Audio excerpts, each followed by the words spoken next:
Hello students, welcome to detail study. आज हम करेंगे 7C के क्वेश्चन 11 to 20। तो स्टूडेंट्स करते हैं। देखिए, हम अपने फैक्टराइज के टॉपिक पर थे और हमें इसमें करने हैं फैक्टराइज ऑफ एल्जेब्रिक एक्सप्रेशन। तो फैक्टराइज करने के लिए हमने पहले दो एक्सरसाइज सोल्व कर ली हैं और अब 7C में हमें एक आइडेंटिटी यूज़ करनी है जो है हमारी a² माइनस b² और उसको फैक्टर लिखेंगे तो a plus b and a minus b इस फॉर्म में लिखेंगे। तो इस आइडेंटिटी का यूज़ करेंगे और इस एक्सरसाइज को हम सोल्व करेंगे। तो देखिए, पहला 11 क्वेश्चन हमारा है 75x² माइनस 27। तो देखिए 75 फैक्टर अगर हम करते हैं, ये स्क्वायर तो किसी का नहीं है कंप्लीट, ना ही 27 है, तो क्यों ना हम इसमें से कुछ कॉमन लें। तो इसमें से हम 3 कॉमन ले सकते हैं। 3 9 जा 27। देखिए, तो अब हम इसको अपने आइडेंटिटी के अकॉर्डिंग लिख सकते हैं। ये हो जाएगा 5x² माइनस 3 का स्क्वायर, यानी अब हम इसे लिख सकते हैं 5x plus 3 and 5x minus 3। तो ये इस तरह से हो गया। इसमें एक डिफरेंस था बट इसमें एक कॉमन लेना हमें पड़ा और उसके बाद फिर हमने इसको इसी फॉर्मूले के अकॉर्डिंग सोल्व कर दिया। तो क्वेश्चन 12 करते हैं अब हम। Question 12 is 3p5 minus 48p3। तो इसमें गाइस देखिए 3 भी किसी का कंप्लीट स्क्वायर नहीं है, तो इसमें क्या करेंगे, हम कॉमन ही लेना पड़ेगा हमें ऑब्वियसली। p3 भी कॉमन है इसमें, p3 p5 है, तो मिनिमम पावर भी हम कॉमन ले सकते हैं। तो ये हो जाएगा 3p3 कॉमन हो गया, तो यहाँ पर 3 चला गया और 3p चले गए तो 2p बचे, यानी कि p² माइनस यहाँ बचेगा हमारा 48 का 16 हो जाएगा डिवाइड बाय 3 एंड p³ हमारा चला ही गया बाहर, तो ये बच गया कुछ इस तरह से। अब हम इसे कैसे लिखेंगे, 3p³ into p plus 16 and sorry, अब ये 4 का स्क्वायर हो जाएगा ना, यहीं लिख देते हैं इसको, 4 का स्क्वायर हो गया। इसे दोबारा से लिखते हैं 3p³ इंटू p² माइनस 4³ ऐसे, ये 4 का स्क्वायर हो गया ना। अब हम इसे कैसे करेंगे, देखो 3p³ into p minus p plus 4 and p minus 4, ये देखिए इस तरह से हो जाएगा। क्वेश्चन 13 कर लेते हैं। Question 13 63x² y² minus 7। तो इसमें हम 7 कॉमन ले लेते हैं। 9x² y² minus 1। तो 1 का स्क्वायर 1 ही होता है और 9 किसका स्क्वायर होता है, 3 का। तो इसे हम लिखेंगे 3xy² माइनस 1²। तो आंसर के रूप में अब इसे लिख सकते हैं हम 3xy plus 1 and 3xy minus 1। तो ये हमारा आंसर आ जाएगा। Now we will do question number 14। देखिए question number 14, 16x² minus 5y plus z²। तो इसमें 16 किसका स्क्वायर होता है, 4 का, 4x का स्क्वायर कर देंगे माइनस। अब देखिए स्टूडेंट्स, ये जो है ना, ये पूरा a है और ये b है, इसको एज इट इज़ पूरे ब्रैकेट को हम b के रूप में लेंगे। तो 5y प्लस z का स्क्वायर, इसे हम एक बार प्लस में लिख देते हैं, एक बार माइनस में, यानी कि 4x प्लस ये वाला पूरा ब्रैकेट 5y प्लस z ऐसे, और ऐसे ही दूसरे ब्रैकेट में हम माइनस लिखना है हमें, 4x minus 5y plus z ऐसे। देखिए ये b के रूप में हमने लिख दिया है, इसके कोई साइन वाइन चेंज नहीं होगा, साइन होगा यहाँ पे मेन आइडेंटिटी के अकॉर्डिंग जो लगता है वो साइन डिफरेंट हो जाएगा। Next question, question number 15, 7a minus 6b² minus 16c²।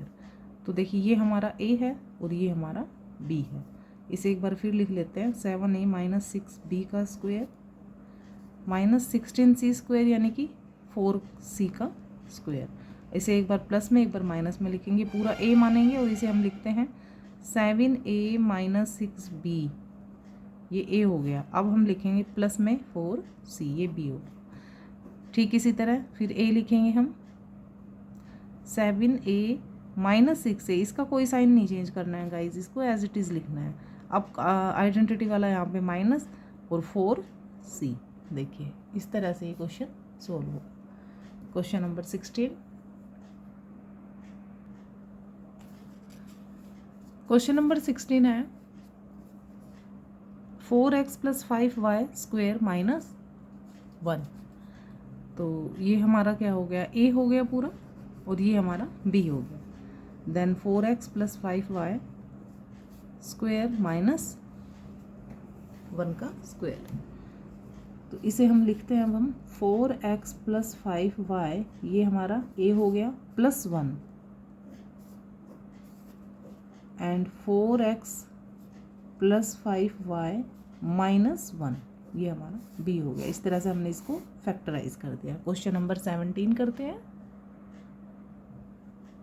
Question number 17, 16x square minus 5y plus 7 whole square. देखिए ये पूरा a हो गया हमारा और ये हमारा b हो गया। तो a जो हमारा है 4x, 16 का किसका स्क्वेयर होता है 4 का, माइनस 5y प्लस 7 का स्क्वेयर, ये a है और ये b है। तो अब हम a लिखेंगे 4x, अब b लिखेंगे प्लस b 5y प्लस 7। ऐसे ही अब हम दूसरे ब्रैकेट में लिखेंगे 4x माइनस, ये 4x a हो गया, अब ये पूरा b हो गया, यानी कि 5y प्लस 7 और ये ब्रैकेट हमारा क्लोज हो गया। तो देखिए हमने क्या लिख दिया, a plus b and a minus b। तो इस तरह से हमने इसको फैक्टराइज कर दिया। चलिए क्वेश्चन 18 करते हैं। Question number 18, 100 minus a minus 4 square. देखिए अब ये किसका 100 किसका स्क्वेयर होता है, 10 का होता है, 10 का स्क्वेयर माइनस a माइनस 4 का स्क्वेयर। ये a स्क्वेयर हो गया और ये b स्क्वेयर हो गया। तो a स्क्वेयर b स्क्वेयर में क्या लिखते हैं हम, a plus b a minus b, तो ये हो गया a। अब लिखेंगे प्लस b, ये हमारा b है। ठीक इसी तरह से हम दूसरे ब्रैकेट में लिखेंगे a माइनस b, b हमारा a माइनस 4 है, तो वो लिख दिया हमने। ठीक है गाइज, बस ये इसी तरीके से होगा। Next question, question number 19। Question number 19, 205 square minus 195 square. देखिए कितना इजीली हम इसे कर सकते हैं आइडेंटिटी के अकॉर्डिंग। तो a प्लस बी लिखेंगे सबसे पहले हम, 205 प्लस 195 और 205 माइनस 195। देखिए एक बार हमने a प्लस बी किया और दोबारा हमने a माइनस बी कर दिया। अब हम इसको ऐड कर लेते हैं 400, और इसे जब हम माइनस करेंगे तो ये हमारे पास आ जाएगा 10। तो 400 multiply by 10 is will be 1000। ये हमारा आंसर हो गया। Question number 20। क्वेश्चन नंबर 20, 6 माइनस 4 स्क्वेयर माइनस 3.6 स्क्वेयर, यानी a square minus b square. तो a plus b 6.4 plus 3.6 and a minus b, यानी 6.4 माइनस 3.6। पहले इसका एडिशन कर देते हैं, 0 10। तो देखिए यहाँ डेसिमल लगेगा, सॉरी ऐड किया है ना हमने इसे, तो यहाँ लगेगा 10.0, एक डिजिट के बाद, एक डिजिट को छोड़ के पीछे से। अब इसका माइनस करते हैं, 14 में से 6 किया तो कितना बचेगा 8, एंड 5 में से हमने 3 घटाया तो आया 2, 28 आ गया हमारे पास ये। अब इनका मल्टीप्लाई कर लेते हैं, तो ये आ जाएगा मल्टीप्लाई करने के बाद ऐसे, और 2 नंबर ऑफ डेसिमल हमें लगाना पड़ेगा यहाँ पे। तो ये हमारा आंसर आ गया 28। इस तरह से गाइज हमारी एक्सरसाइज 7C भी कंप्लीट हो गई है। Thank you students for watching my video, and मिलते हैं नेक्स्ट वीडियो में। Thank you students, bye.